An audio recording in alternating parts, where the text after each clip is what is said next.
হ্যাঁ বাবা। হ্যাঁ বাবু, কেমন আছিস? এই তো বাবা ভালো, তুমি ভালো আছো? শরীর ভালো, তবে তোকে খুব মনে পড়ছে। ঈদে কি বাড়ি আসবি না? ঈদে বাড়ি আসবো কিনা বলতে পারছি না বাবা। তোমার অ্যাকাউন্টে টাকা পাঠিয়ে দিয়েছি বাবা, আমার প্রমোশন হয়েছে, স্যালারিও বেড়েছে, পুরো 1 লাখ। আলহামদুলিল্লাহ। বাবা তুমি তো বলেছিলে পিতৃদিন কখনো শোধ হয় না। তুমি 26 বছরে আমার পিছনে যত টাকা খরচ করেছো, তুমি কি জানো আগামী 5 বছরে সেই টাকা তোমায় ফিরিয়ে দিতে পারবো। আমার এখন স্যালারি মাসে 1 লক্ষ টাকা বাবা। ও, এই কথা। তাহলে শোন, তোকে একটা গল্প বলি। বলো বাবা।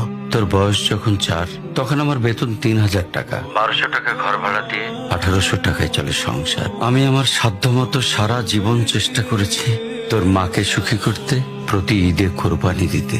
তোকে যেবার প্রথম স্কুলে ভর্তি করালাম, সেবারই প্রথম আমরা আমাদের কোরবানি দিতে পারিনি। সে বছর তোর মাকেও কোনো উপহার দিতে পারিনি।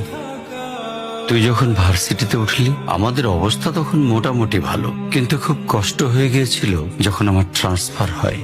রোজ রোজ বাসে চড়ে, পায়ে হেঁটে, ঘামে ভিজে খুব দুর্বিষহ লাগছিল। একদিন শোরুম থেকে একটা বাইক দেখে আসলাম। সে রাতে আমি স্বপ্নেও দেখেছিলাম আমি বাইকে চড়ে অফিসে যাচ্ছি। কিন্তু পরের দিন তুই বায়না ধরলি, জার্নি করতে তোর কষ্ট হয়। তোর কষ্টে আমারও কষ্ট হয় বাবা। আমি বাইকটা তোকে কিনে দিয়েছিলাম।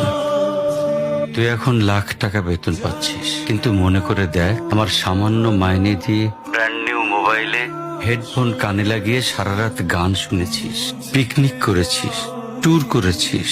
তোর প্রতিটা দিন ছিল স্বপ্নের মতন। আর তোর টাকা নিয়ে আমি এখন হার্টের বাইপাস করাই, ডায়াবেটিক মাপাই। জানিস বাবা, আমার মাছ খাওয়া নিষেধ, মাংস খাওয়া নিষেধ। কি করে এত টাকা খরচ করি বল? তোর টাকা নিয়ে তাই আমি কল্পনার হাট বসাই।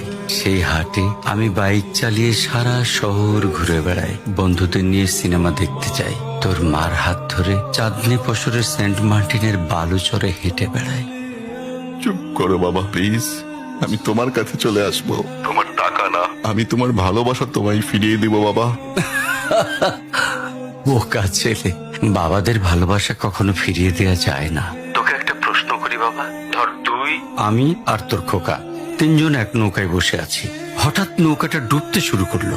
যে কোনো একজনকে তুই বাঁচাতে পারবি, কাকে বাঁচাবি?